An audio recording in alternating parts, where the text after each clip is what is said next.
very pleased to see so many of you eager to learn. Thank you for being here. We had to delay the beginning of a fall class because of the late high holidays this year.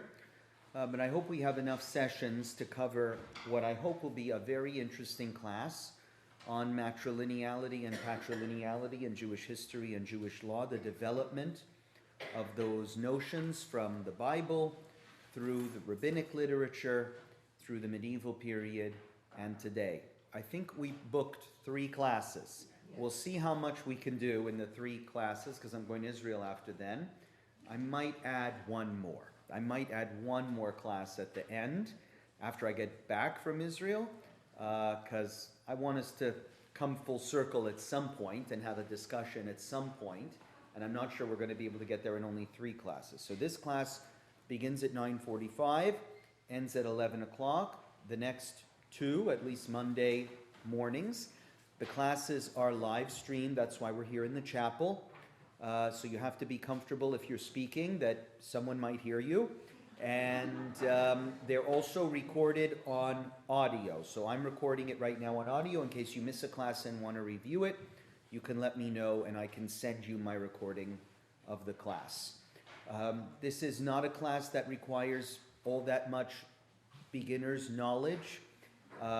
The idea is to delve into texts and material, all of which you have the English translation for, right?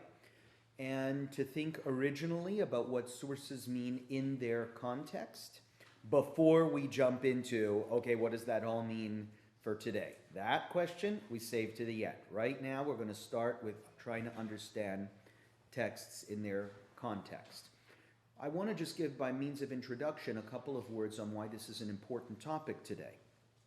Very often you hear people describing the Judaism of today as post-ethnic. What do people mean by that when they say we're in a post-ethnic Judaism? Well, 100 years ago, definitions of Jewish identity weren't that interesting because pretty much everybody had 2 Jewish parents. And pretty much anybody would tell you that their primary means of identifying as a Jew came from their ethnic roots, right? The kind of home they were raised in, had a Jewish language, Jewish food, Jewish ways of speaking, Jewish cultural norms. But as the years go by and assimilation takes hold, most American Jewish families today are intermarried families. Let me say that again. Most American Jewish families today are intermarried families. The rate of intermarriage in the United States in non-Orthodox synagogues exceeds 70%. So it's very common in the American synagogue to find many people of mixed heritage, mixed background. And Marv, everything okay? Any more? I printed out 30. We don't have enough? I apologize if I don't have enough. There's some on the front. Oh, we have, yes. There are some right here up front. If anyone else comes in, here.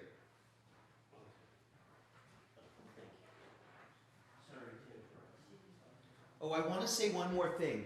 For people who are joining on the live stream, if you're watching right now on the live stream, you will need a copy of the handouts. And I, because I'm so smart, thought of that in advance. Send an email right now to yardena@bethtikvahtoronto.org. yardena@bethtikvahtoronto.org. Send her an email right now and ask her for the source sheet. She has it. She will send it to you. She's sitting in her office right now waiting for those emails, and she'll send you a copy of the source sheet so that you can follow along. Okay, that's true for today and for the next 2 classes as well. These, by the way, are the source sheets for the whole class. So bring them back if you enjoyed today and want to come back next week. Save some paper. Okay, sorry, that was a little bit of a digression. A post-ethnic Judaism is a Judaism that evolves when there's so much intermarriage, but also because assimilation causes different habits among people. They're not eating only Jewish foods, not speaking only Jewish languages, not attending only Jewish day schools. And Jewish identity, what somebody means by Jewish identity, can be very different one person to the next. For some people, it's purely a religious identity. They say, I'm American or I'm Canadian, but I'm of the Jewish religion. It's purely the way I pray to God, right? For some people, it's purely cultural. So this makes for a very interesting discussion regarding how we determine in the community Jewish lineage. It makes it a very difficult discussion as well. Difficult, important, complex, I would say emotional, very emotional. I've had many, many situations over the years where I have to tell somebody who's considered themselves Jewish their whole life that they might not be Jewish, or that identity is, those are very, very difficult discussions for people, but that's what happens when people don't necessarily live their lives in one community. You bounce around from place to place, and in one community, you could be affirmed, your Jewish status could be affirmed, and in another community, it could not be, right? That's just the nature of pluralistic Jewish life today. This became even more challenging in the 1980s when the Reform movement took on this issue and adopted, what's interesting is everywhere in the world except Toronto, adopted patrilineal descent as a standard of Jewish identity. And actually, if we had more class time, I would show you Rabbi Gunther Plaut, the late Rabbi Gunther Plaut's explanation for why he did not accept the patrilineal standard in Toronto and advocated that his colleagues refused to do so as well.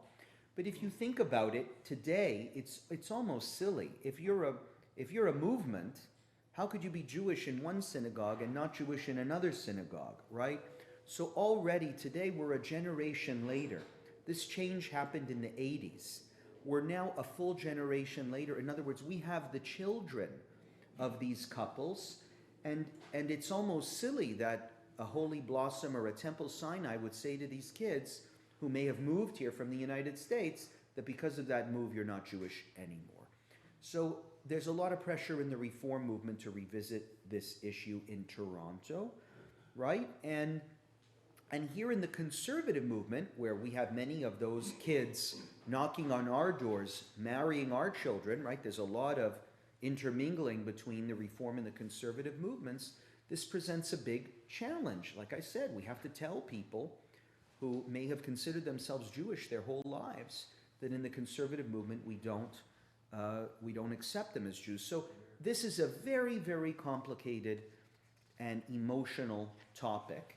And I think it would help for us to understand the history here, to get some terms, to be familiar with how matrilineality and patrilineality developed in Jewish history right from the sources. Today, what I hope to do is get through all the biblical sources, everything in the Bible that might give us some hint about matrilineality and patrilineality. And before I say that, you should know, those are not the only two ways that we could determine Jewish identity. Patrilineality means your Jewish status is determined by the religion of your father. Patrilineality, by your father. Matrilineality means your Jewish identity would be determined based on the status of your mother. Those are not the only two definitions of Jewish identity that we could possibly go with. Another one would be ambilineality. Ambilineality is more or less how Canadian citizenship is determined. That means either your mother or your father, right? It's one or the other that could pass on Jewish identity. That's another possibility that we could have assumed. Ambilineality. Another, and by the way, there are some texts that talk about ambilineality.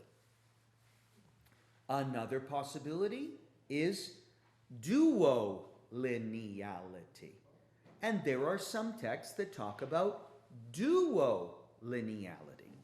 Duolineality means both your mother and your father need to be Jewish in order for you to be Jewish.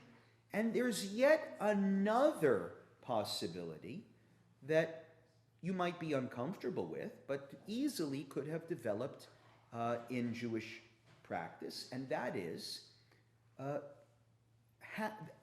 creation of another kind of Jew called a half-Jew, right? It's funny that you won't find sources that talk about half-Jew. That really doesn't exist. But when I ask many people of mixed background whether they're Jewish or not, they will say, I'm half Jewish, or I'm a quarter Jewish. In other words, even though that status doesn't exist in Jewish law, there seems to be something today where it does, that idea does resonate with a lot of people. The sense that, yeah, I'm not fully Jewish, I'm half Jewish, I acknowledge that, I'm comfortable with that, because I'm sort of,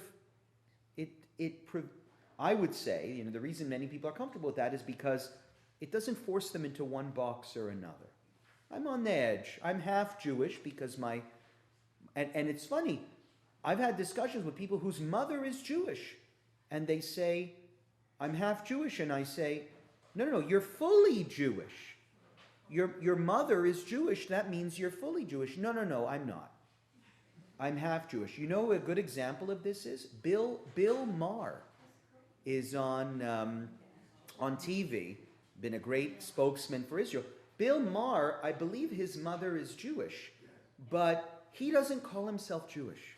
He says, I'm half Jewish, right? He's also an atheist. But he's comfortable not declaring an allegiance one way or another. So we don't have that category in Judaism, but maybe we ought to. Maybe it's something to think about and affirm more, the status of a half Jew. Okay?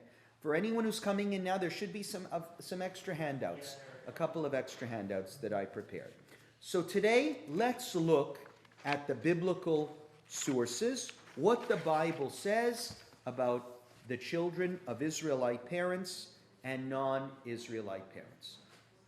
For those of you who may have some knowledge of this before, what do most of you expect to see in the Bible when it comes to these 5 categories? What do you all expect to see in the Bible? Patrilineality. Why? Because we're an old religion, and old religions tend to be patriarchal. Everything tends to be patriarchal, and you won't be surprised to see that many of the sources we see do affirm patriarchal principles of Jewish identity. Let's begin with the end of the book of Genesis. We have some very important people in our Jewish history who are Jewish by patrilineal descent only. Right? In other words, if they were living today, they wouldn't even be Jewish. Let's look at Joseph. And unto Joseph were born 2 sons before the year of famine came, whom Osnat, the daughter of Potipharah, the priest of On, born unto him.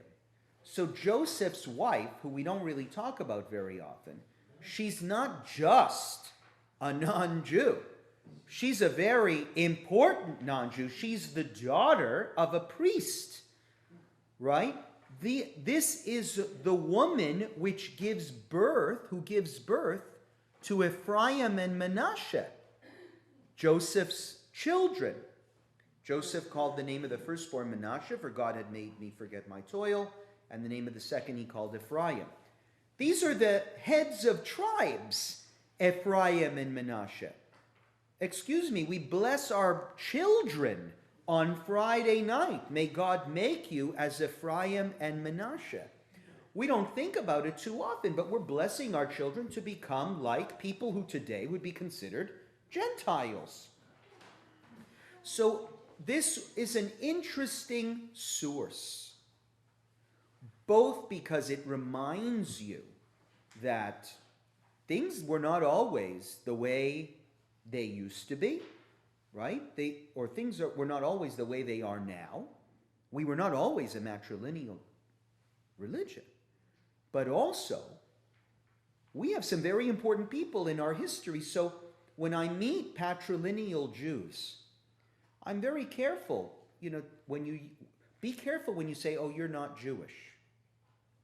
Well, give me a break. The God of the Torah is the same God that we worship today. If Ephraim and Manasseh were good enough to be considered leaders of tribes of Israel, be careful calling people not Jewish who really have their Jewish descent by the same way.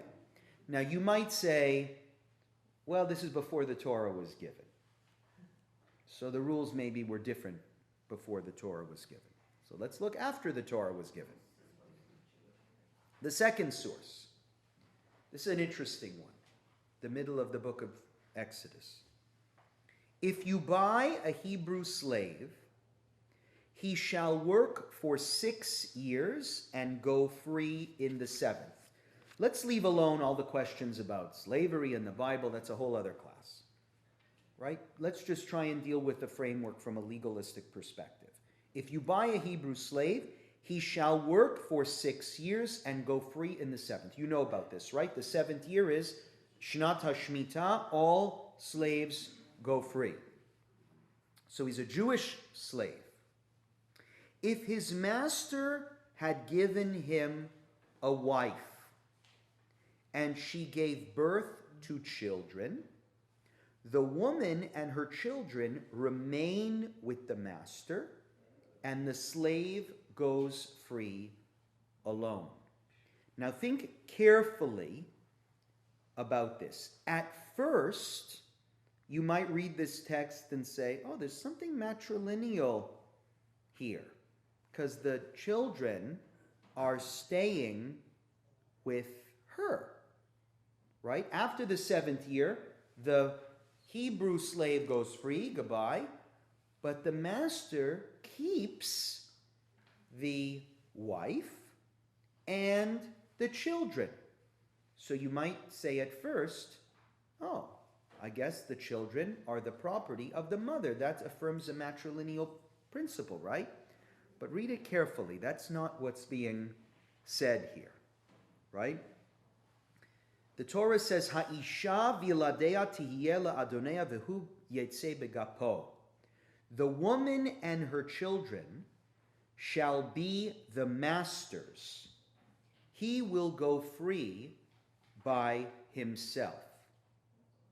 So she, this non-Jewish woman, presumably she's a non-Jewish woman, that the master gave to the Hebrew slave, the children and the wife become the master's property.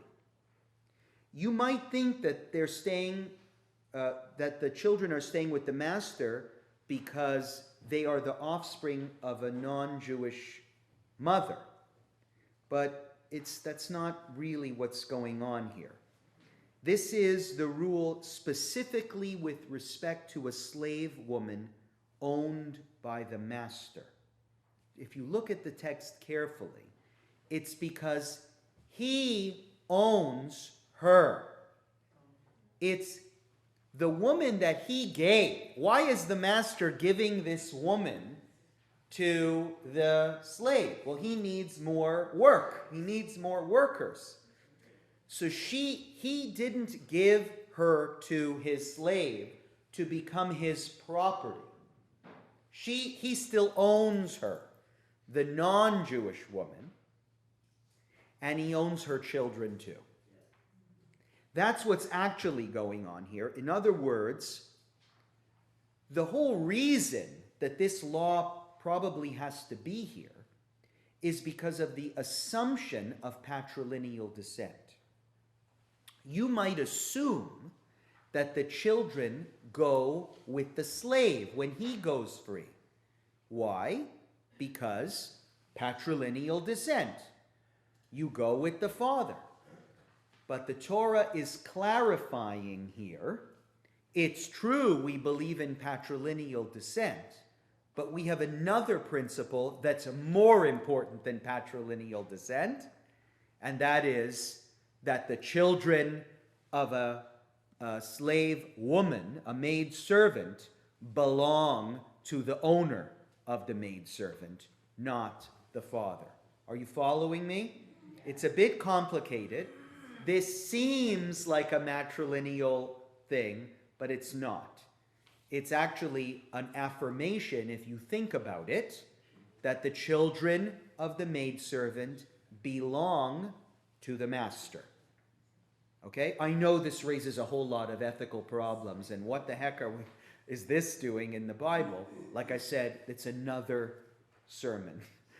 But for this class, just look at the legal framework. Any questions on this? It's tricky to understand. Yes? I'm just wondering if it's because the idea of following the law of the land and the master is following like that. He's not Jewish, the master, right? No, the master is Jewish. Oh, okay. The master is Jewish. I get that. The children belong to him. Okay. Right? And they are Jewish. Right? That they are his. For sure. She, the woman, it's unclear, the maidservant belongs to him. His maidservant. But he had a wife, probably the master had a wife who said, you know, I can't bear children, but we need children. I mean, this happened in the times of the Bible, right? We need children. So he had an idea, the master. He said, I know. I mean, this is the story of Abraham and Hagar, right? Sarah couldn't bear him children. So in that story, Abraham sleeps with Hagar, but this is actually better. Instead of him sleeping with Hagar, he says, I'll hire basically a sperm donor, and he'll sleep with the maidservant. Then we will have children. And the sperm donor will vamoose after a few years, because that's what happens to Hebrew slaves. Right? And then suddenly you have your family. Are you with me? I know this is complicated. We don't do this today, thank God.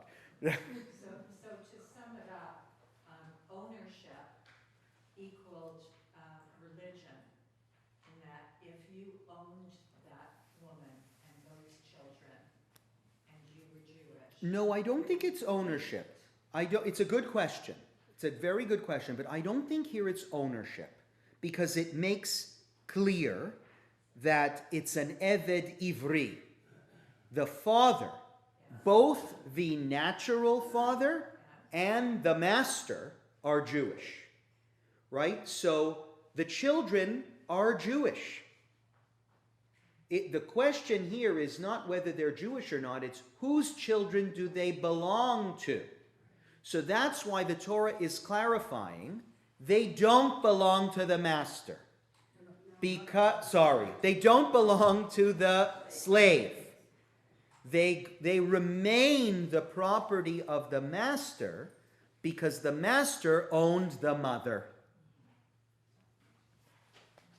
So the mother, is she a slave? Yes. So Not Jewish. does she go free? No. The Hebrew slave, the non-Jewish slave, you can own forever. So why would a non-Jewish, he's a Jewish master. He's a Jewish master. Letting the Jewish. Yes, yeah. Think of, we just read it 2 weeks ago. Think of Abraham and Hagar, right? Sarah is barren. She cannot bear children. So Abraham says, I know, I will, he says, Ulai mi amitecha yibane tibane. maybe we shall build up through your maidservant. So and Sarah gives her blessing, right? Which she later regrets. But Abraham sleeps with Hagar, and Hagar's children become Abraham's children, right? That's the way people dealt with infertility back then.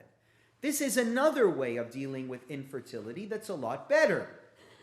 It's when you have a wife and you know you can't have children, you hire a Hebrew slave to impregnate your female maidservant, right? And then her children will remain with you.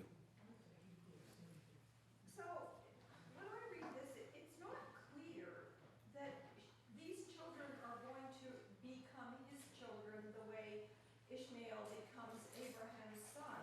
Maybe he just wants more kids or more people to work his fields. I mean, there's nothing to say that they're going to be his children. Well, it's true. It says, Ha'isha v'ladea tihiyeh la'adoneha. They shall become his. They are his property. In the Torah, that is what it means to be someone's wife or to be someone's child. It is essentially to be their property. Again, I am not in this class going to get into the critique of that, but I would say, Roz, it's the same. To say that she's his wife is the same thing as saying she belongs to him. They're interchangeable ideas. I understand the idea. The children are genetically not his at all, but they are his. Just like his other children.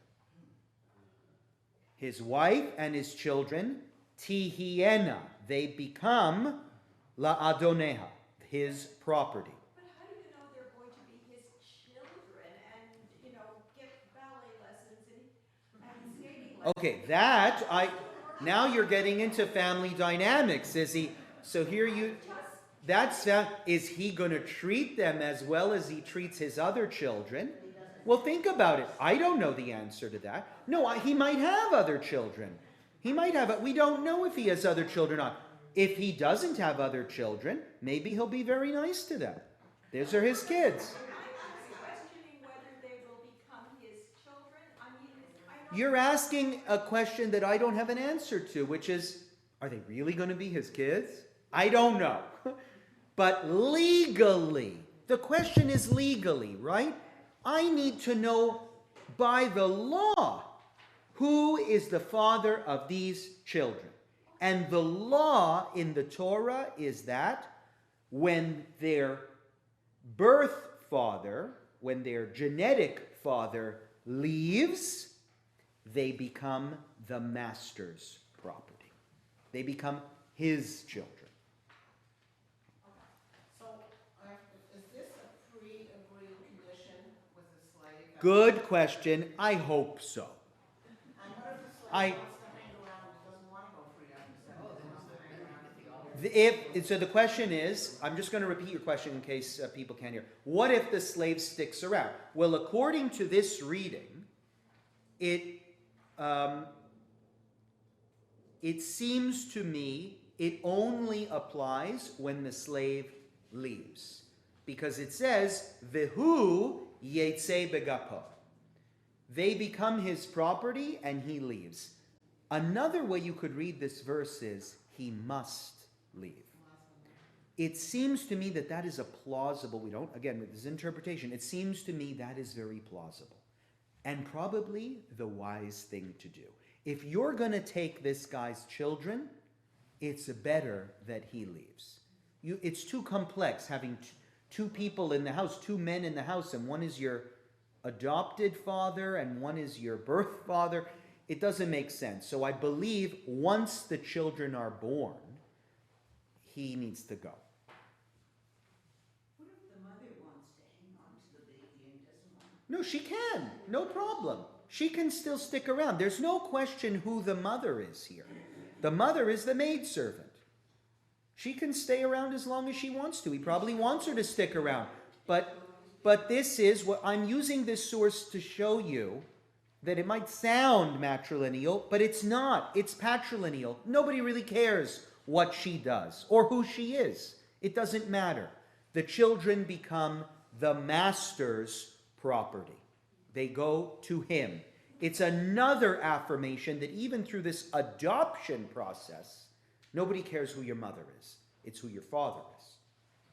I think the male slave cares who the mother is because I never understood why. You think the male slave? Cares about the mother because I never understood why a Jewish slave would want to stay with the master after the 7 years, and that all with the putting the all. Yes, yeah. And there's a whole thing in the Bible Right. of how you can stay, and I can see he wants to stay with his family. He doesn't want to leave his mother, his wife, and his children. Right, so you like the idea that he has to be banished from the home. I don't like the idea, But it makes sense to you intuitively that that's what happens. But if he does stay around, does the wife and the children belong to him, or It seems to me that since the end of this verse is Vehu yetze legapo, and he leaves, that he's got that the birth father has to be out of the picture, either by force or by choice. He's got to go. You can't have two fathers in the same household. That would be not good for anybody. Can you have two mothers? Can you have two mothers? You can't have two mothers because, well, you can have one who's nursing you and one who's your official mother. We have that in the Torah, but nobody really cares. The mother is irrelevant, right? That's what I'm explaining to you. Is it doesn't even say the mother. Which mother is hers is irrelevant, right? Because what if this guy has a wife? What if the master has a wife? Do the children become the property of that new wife? If the mother and the father, the birth mother and the birth father both leave? We don't know and we don't care. It doesn't matter. In a patriarchal society, the only thing we care about is who is your legal father? That's all we care about. And the legal father is the master, right? Even though you have no genetic relation to him at all. And I think what's complicating the issue is it's not really, from reading this book, it's not really that the master is adopting the children like they're his own children. I mean, he already owns Jewish slaves. Yes. So it's not like maybe like they stay with him to be slaves. It is very possible that they stay with him to be slaves, but I think it's unlikely, right? I think the Torah doesn't like the idea of Hebrew slaves at all. That's what Marilyn was talking about a slave that wants to stay. The Torah is uncomfortable with the whole idea. I mean, again, this class is not about slavery, but why do people in the ancient world, how do they end up as slaves? It's not because someone went on a ship to Africa and brought some slaves back. That's not what we're talking about here. Most people got into slavery because of debts. That's the issue.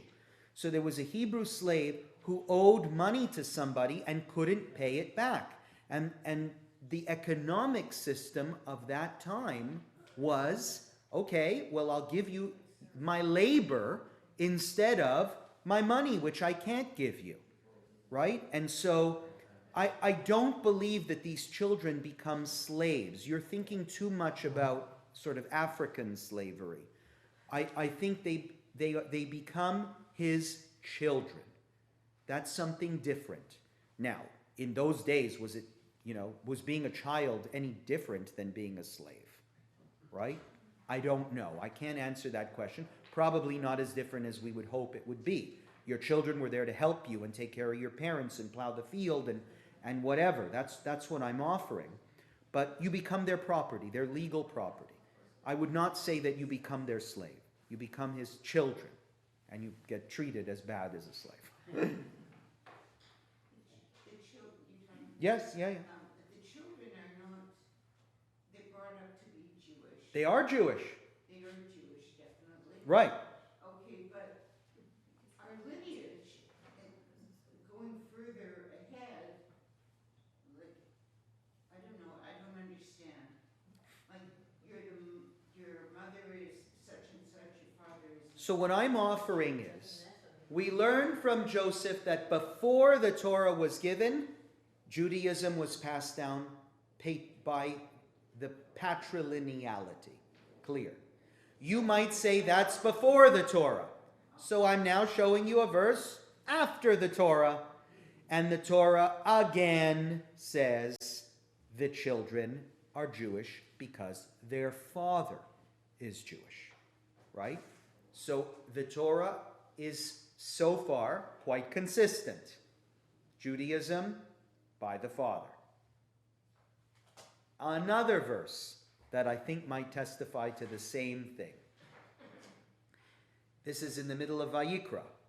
And the son of an Israelitish woman, Ben Isha Yisraelit is the Hebrew. Vehu Ben Ish Mitzri. He is the son of an Egyptian man. Betoch Bnei Yisrael, went out among the children of Israel. Vayinatsu b'machaneh ben ha'Yisraelit ve'ish ha'Yisraeli. And he got into a fight, the son of an Israelite woman, with an Ish Israeli, an Israelite man. So what do you notice right away about this verse? What do you notice right away there that affirms patrilineality? Right. If they were both Jewish, it would have said two Jews were fighting. It actually does say that in at the beginning of the book of Exodus. Remember, Moses sees two Jews fighting. So it doesn't say that here. It says the son of an Israelite woman fights with an Israelite son. So the Torah even has a special category for a matrilineal Jew.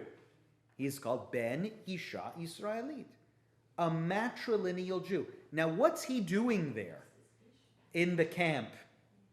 What's going on? Why is he there to begin with? He's clearly not an Israelite. If you look at the next page, you see the Sifra. The Sifra is a book of Midrash, rabbinic commentary on the verses. You will see, do you see the Sifra in the middle of page 2? The son of an Israelite woman went out, and he was the son of an Egyptian man. Even though there were no mamzerim at that time, he was like a mamzer. In the midst of the children of Israel, this teaches that he converted. What is the Sifra's problem here?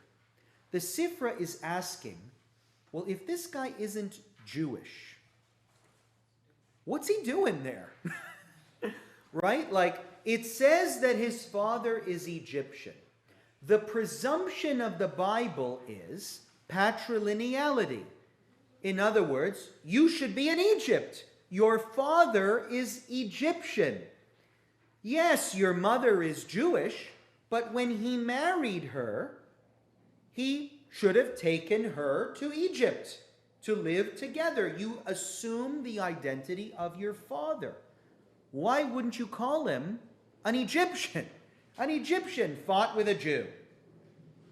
But we have this category called Ben Yisha Israelit, which the Sifra is very confused about, because it says, what is that, a half-Jew? We don't have a half-Jew.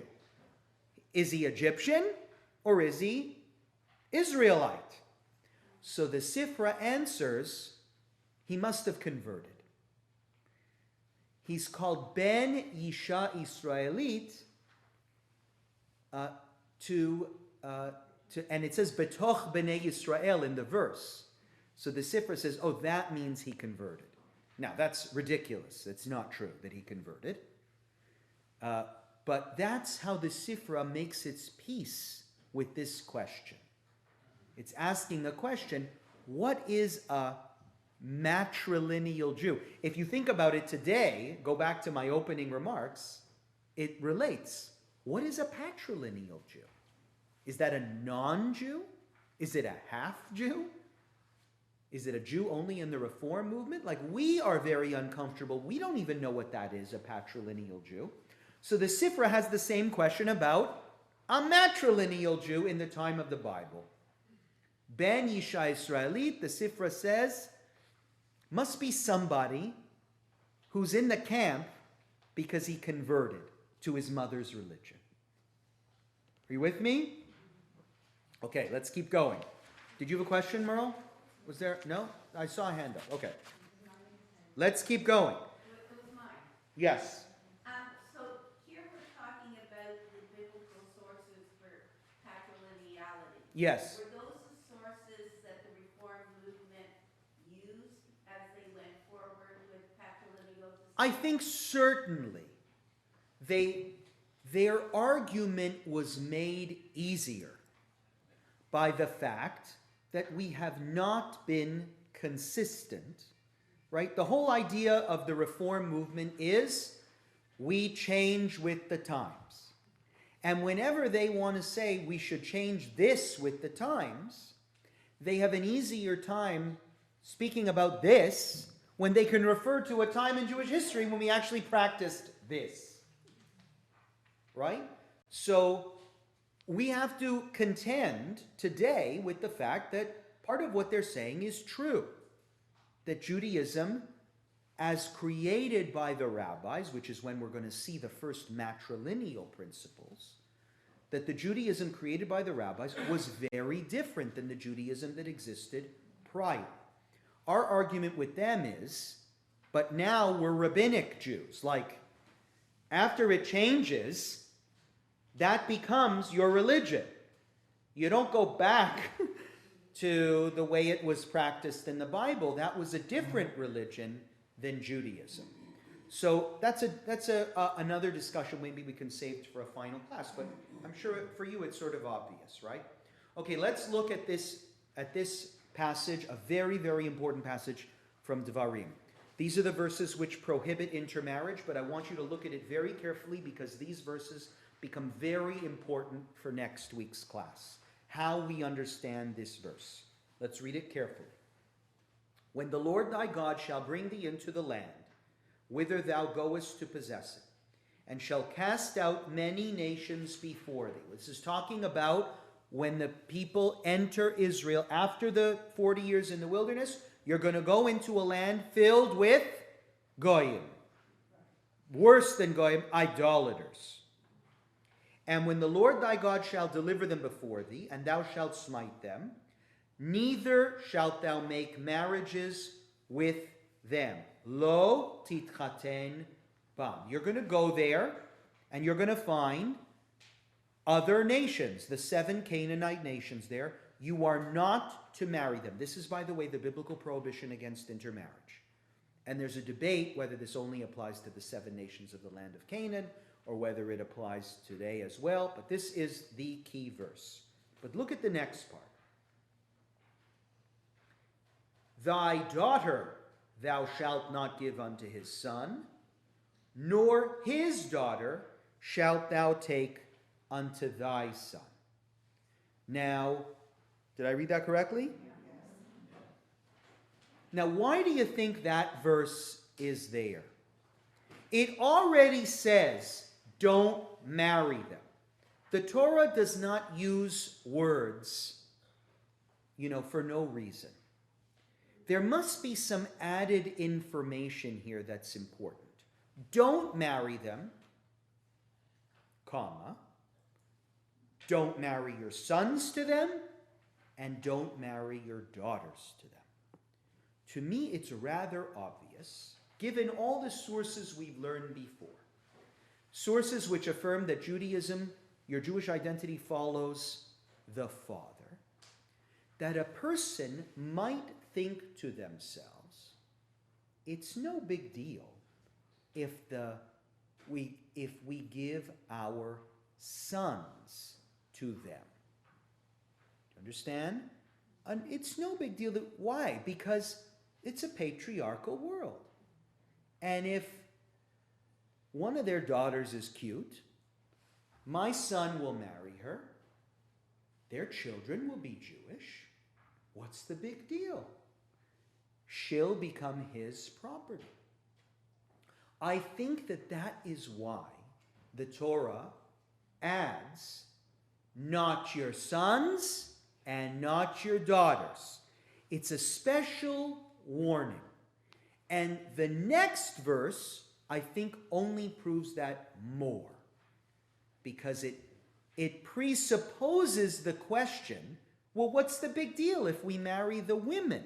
I understand why we don't want to give our daughters to them. That's obvious. If I give my daughters to them, then she will become Moabite or Canaanite. And I won't have Jewish grandchildren. That makes sense. But look at the next verse. For he will turn away thy son from following me, that they may serve other gods. So will the anger of the Lord be kindled against you, and he will destroy thee quickly. The Torah here explains why you don't marry their daughters. But there's a question. In the Hebrew it says, Ki yasir et bincha me'acharai. Yasir. He will turn. Let me ask you, who will turn? The English, he will turn away thy son from following me. Who is he? Let me paint the picture for you again so you can think carefully about this. It's obvious that I can't marry their sons, or I can't give my daughters to them. Do you agree with me? Nod your head if you agree with me, right? It's obvious I can't give my sons to them. Then, it's obvious that I can't give my daughters to them because then they'll become Moabite or Canaanite or whatever. But the Torah says, you might think it's okay, though, that you take their daughters, but it's not. You can't marry their daughters, for he will turn your daughter or your son away from me. He will turn your son. Oh, who is he? Who's he? We're talking about me giving my son permission to marry a Canaanite woman.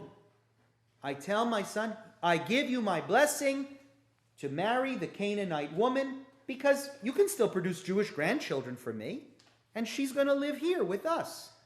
What's the big deal? Joseph did it. But the Torah says, no. He will turn your son's heart away from me. Who is he? Very good. Very good. Her father. This is your in-laws. The machatonim. Right?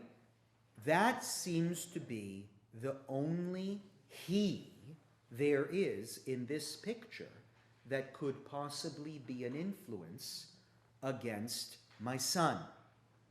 When you marry a girl, you marry her family.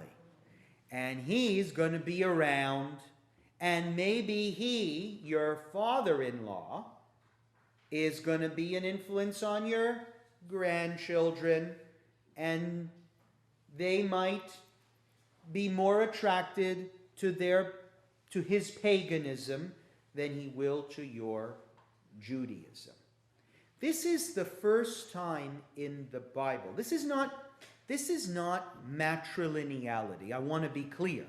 This verse doesn't say your Judaism goes according to the mother. But what is this verse telling you about matrilineality? In Sefer Devarim. Probably that the wife's family has more influence than the husband. It is, you're starting to see the evolution. Remember, biblical scholars will tell you the book of Devarim was written later. It's called Mishneh Torah. The book of Devarim is a repetition of what already occurs. So some biblical scholars say it's a separate book that was added onto the Torah later. Probably in the 7th century BC. I said to Arlene, who the heck cares about the mother?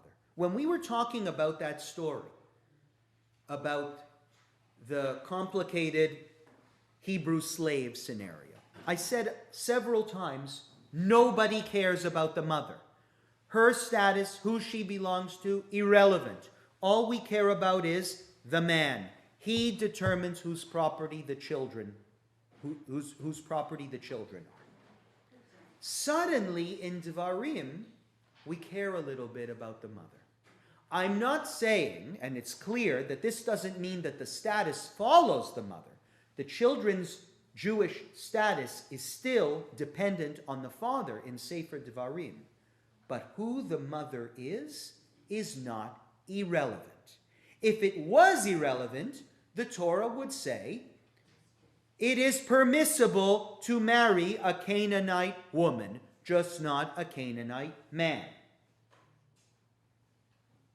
But the Torah says, no, it says otherwise. You can't marry a Canaanite woman because she, it actually doesn't say she, it's he, her father. You know, in a patriarchal society, we're not worried about her.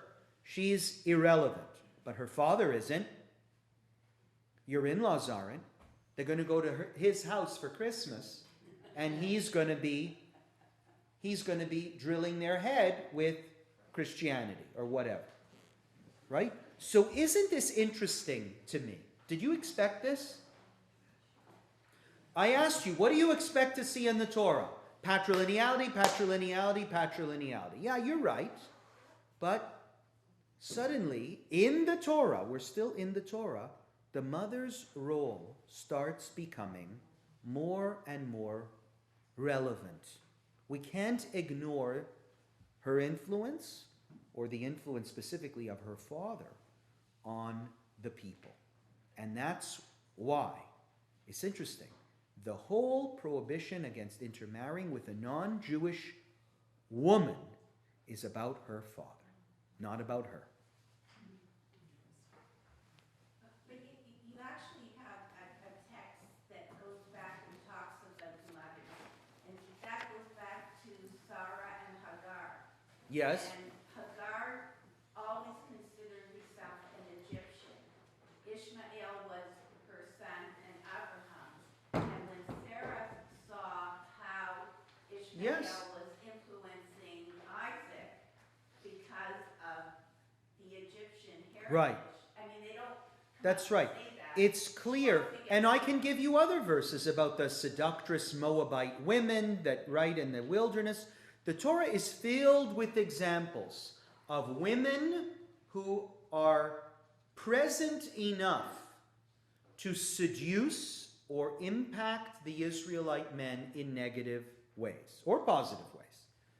Right? It's filled, but in none of those cases is there a legal implication. This is the first time where there's a legal implication to a non-Jewish woman's presence in the family, right? In those episodes that you cite, Marlene, those seductress Moabite women or Hagar, she was still allowed in the tent. But it's in Deuteronomy where the Torah says, no more. You enter into the land, once we're done with the 40 years of wandering in the wilderness, we don't want these women around. Yes? I find it interesting that the Torah actually gives us the reason for the commandment right here. Yes. Because very often the commandments are just commandments, and you obey the Torah or you don't. Here they're actually giving us a reason to obey the commandment. Right. But do you see why? Because the Torah is giving you a reason why to obey the second commandment and doesn't need to say anything about the first. The first commandment is, don't give your daughters to them. Does the Torah explain why? No, it says nothing about that. It says don't give your daughters to them. Why? It's obvious. The Torah doesn't need to explain why you don't give your daughters to them, because then she will go to Canaan and you'll never see her again. Right? So the Torah does not explain that. The fact that the Torah expends more energy justifying the second prohibition than it does actually spelling out the second prohibition shows you that the Torah is living in a patriarchal society, and you might think that that means that foreign women that get brought into the clan are irrelevant, and the Torah says, no, we're not that patriarchal. We're patriarchal, but we're not stupid. Right? We're patriarchal, but we know that women play a role, and we know their fathers play a role. So now let's look at Ezra. This begins a whole new way of looking at matrilineality and patrilineality. It reveals a new shift. Remember who Ezra is. The book of Ezra is at the end of the Tanakh. He's returning to the land of Israel with a crop of Babylonian exiles who face a host of challenges. After the first temple is destroyed by the Babylonians, our ancestors get exiled to Babylon, and then Babylon is conquered by the Persians, who allow the Jews to return and rebuild the temple, and Ezra is the leader of those returning exiles. And among the biggest problems that Ezra is beset with is how to lead a group of Israelites who had become so thoroughly intermarried with Babylonian women during the period of the exile that they've lost their Jewish fealties, or much of their Jewish fealties. Here they are returning to a land of Israel where they're not the majority anymore. There are now a whole bunch of other people who are living there. There are foreign women and foreign men all over the place. And there's a worry about having clear, I should say, a coherent Jewish identity among the people who are returning back to Israel at that time.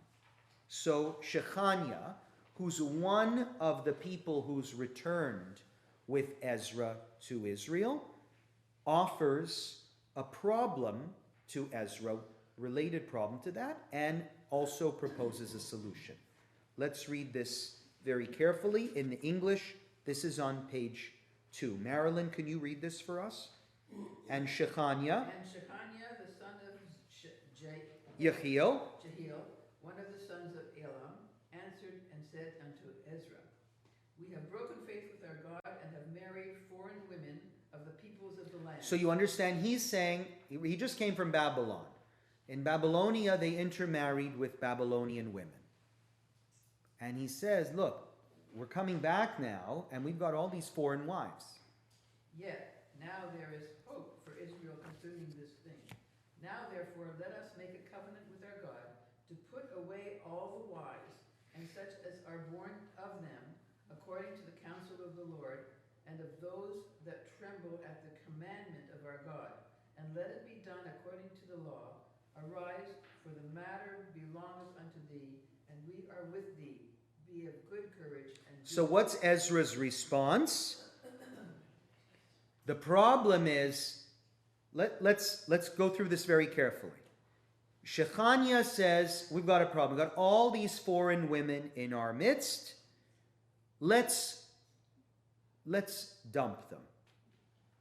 Let's put away all of our wives and such as are born of them, and our children. Imagine, Shechaniah says, let's get rid of our children too, according to the counsel of the Lord.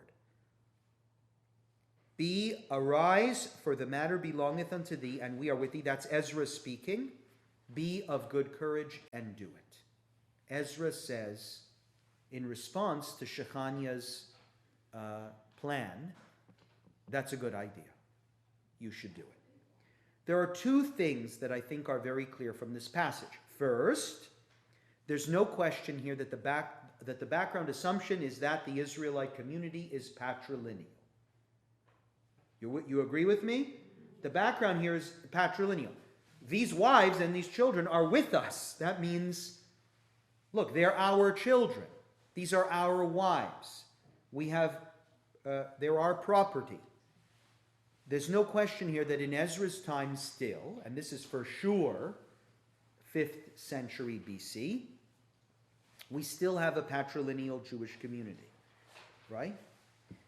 Second, the second thing that's clear from this passage is that model is not working. Already in the 5th century BC, the model is being challenged. Why do you think it's being challenged? What's the problem? Why is he? This is quite the move. Let's dump our wives and our children. Why? Just based on the text.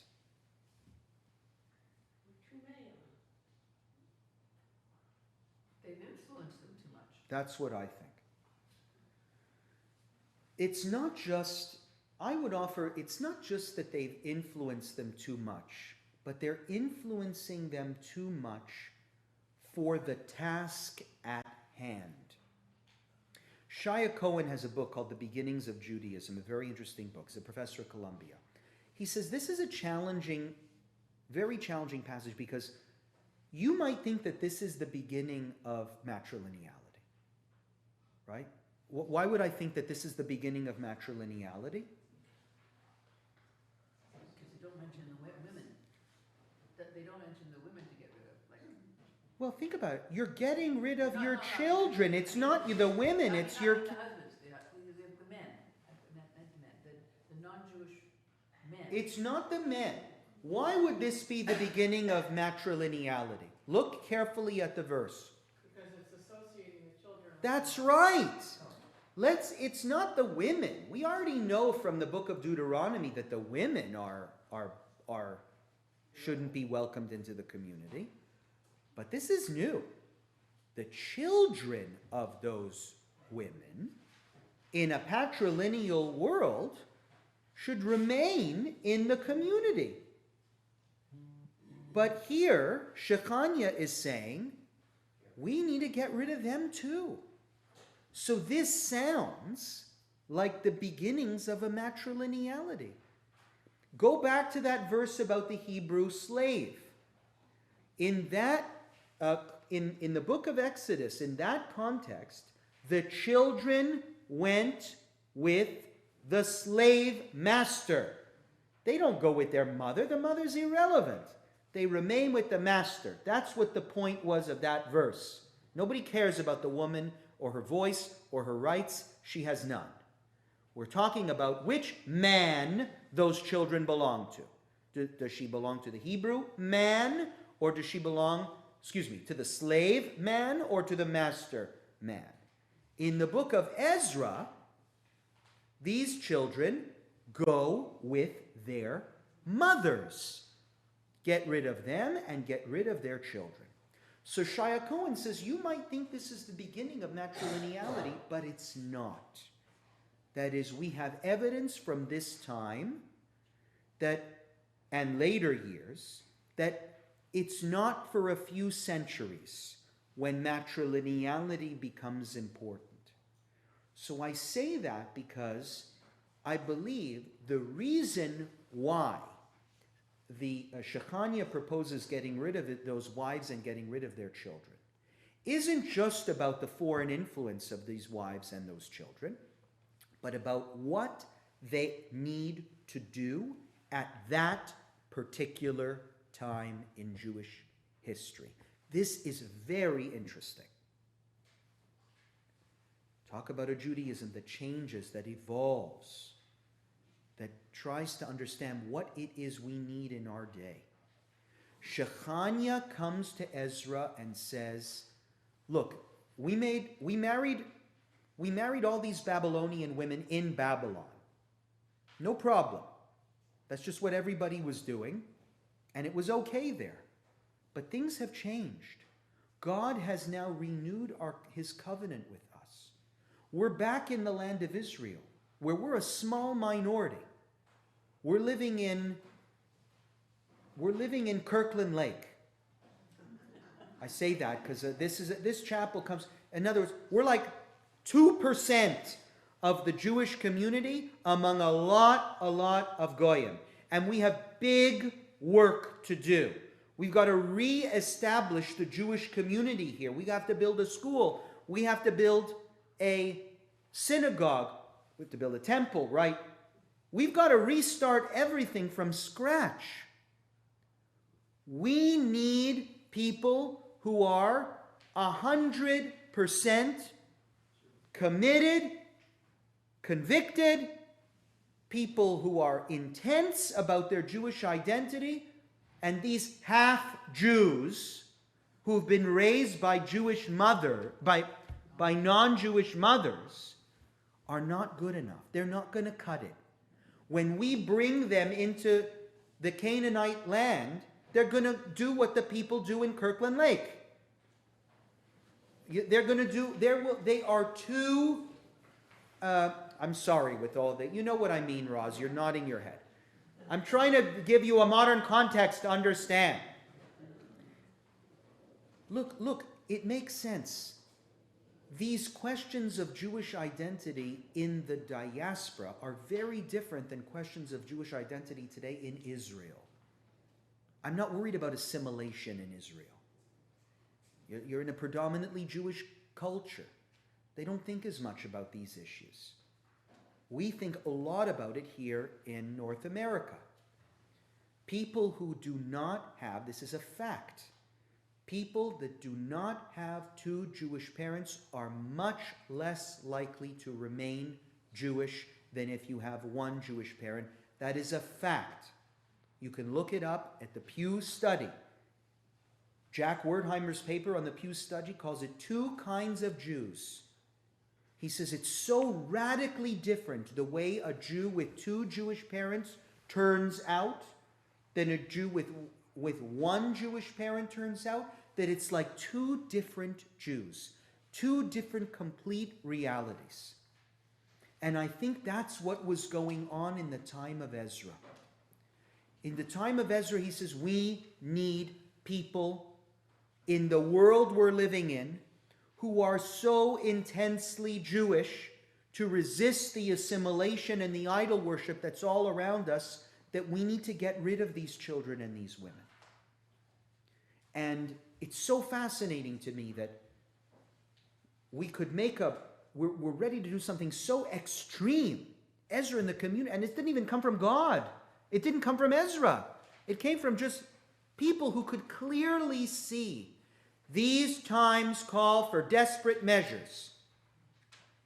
And that's what Shia Cohen says about this passage. This is not the beginning of matrilineality. It's something else. It's a particular time and era that required matrilineality to be highly, highly considered in the affairs of the community. Isn't that fascinating? Are you as fascinated by this as me? Like, such a huge thing, Jewish identity, can shift depending on the needs of the moment. If I was having that contemporary discussion today with a Reform rabbi, you might see very similar arguments. A Reform rabbi saying, look, this is a time when we need to accept Jews by patrilineal descent, or they'll have no chance at all of remaining Jewish.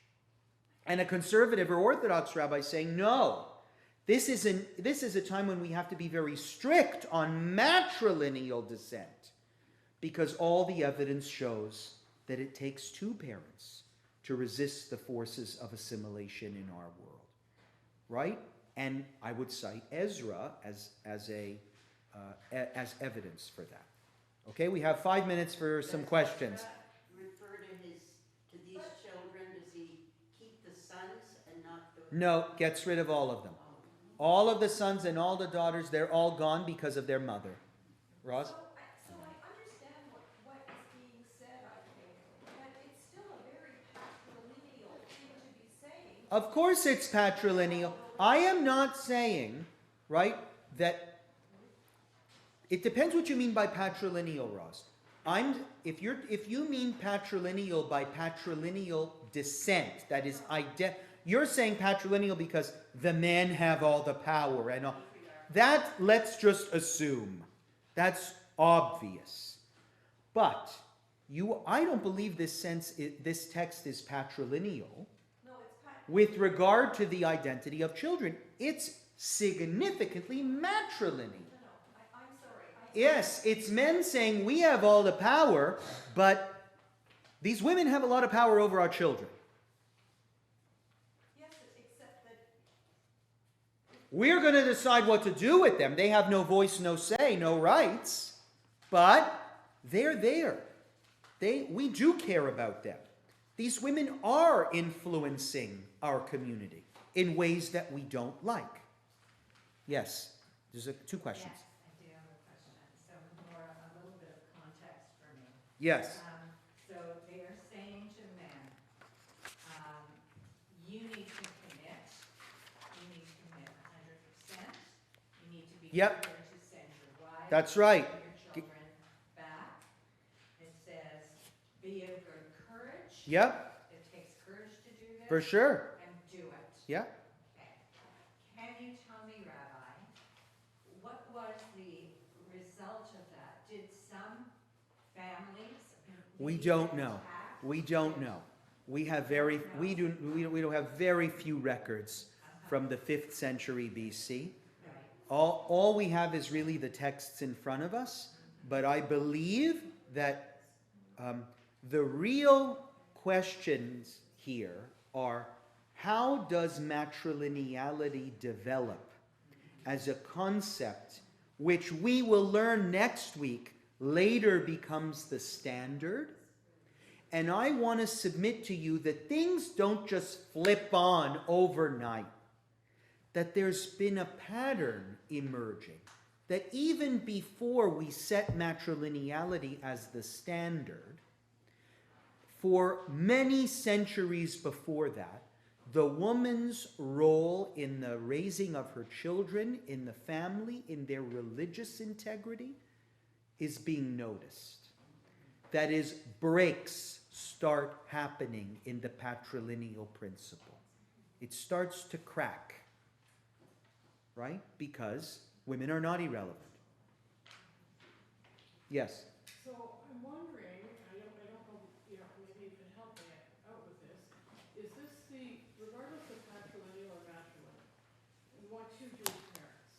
So is this the rationale of the chief rabbi of Israel and the Haredi being so adamant about proof of both parents being Jewish halachically and having having Jewish ancestors? It's a good question. I would say that it's not these texts that make the chief rabbinate so intense about proving Jewish identity. It's probably the Torah reading from last week, right? It's Abraham saying, it's the covenant with Abraham saying, to you and your descendants, right? This covenant, shall this promise be made. So it goes back before to this idea that Jews are a tribe. And we establish our identity not by our religious beliefs, but by our physical bodies. If I am genetically, let's just leave conversion aside for a second. If I am genetically the child of a Jew, I am a Jew. That's the chief rabbinate's concern, right? But it leads in real life to significant problems with this question of patrilineality and matrilineality, right? Because, I just met somebody last week, huge cross on his necklace, who just mentioned to me, my great-great-grandmother was Jewish. And I'm like, okay, which side? Oh, my mother's mother's mother. And you go, oh my God, this guy who doesn't know anything about Judaism is actually 100. Even though genetically he's 2% Jewish, halachically he's 100% Jewish. Meanwhile, somebody who is genetically 50% Jewish, that is, his entire father's family is Jewish, but his mother's family is not, and he's wearing a Magen David and is desperate to fit in, he has to go through a conversion class. Right? He has to go through all this conversion. And this other guy who's got a big cross on and is 2% Jewish, he gets a free pass. So you see that this tribal kind of matrilineality, patrilineal discussion is very challenging in real life because to your mind, it makes no sense. Right? But I want you to see where it emerges from. Last question. Smart statement. I always understood that it was always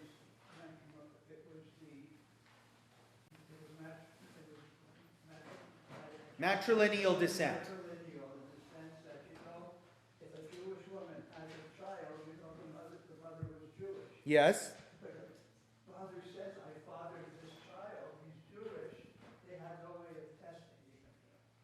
Today we can do tests, they couldn't do tests. Yes. So they only had certainty on the matrimonial, on the wife's side, mother's side. They didn't have certainty on the father's side. Let's wait till next week. We're still in a patrilineal world. So next week, one of the questions we're going to see as we look at when this shifts is, why did it shift? That's maybe the most interesting question that I have for you next week. And I guarantee you'll be shocked. And I guarantee you didn't know. I won't guarantee, but it's not what you think. That is, I know most of you have heard what David said, that it's because you can prove who the mother was. But that's not why. See you next week.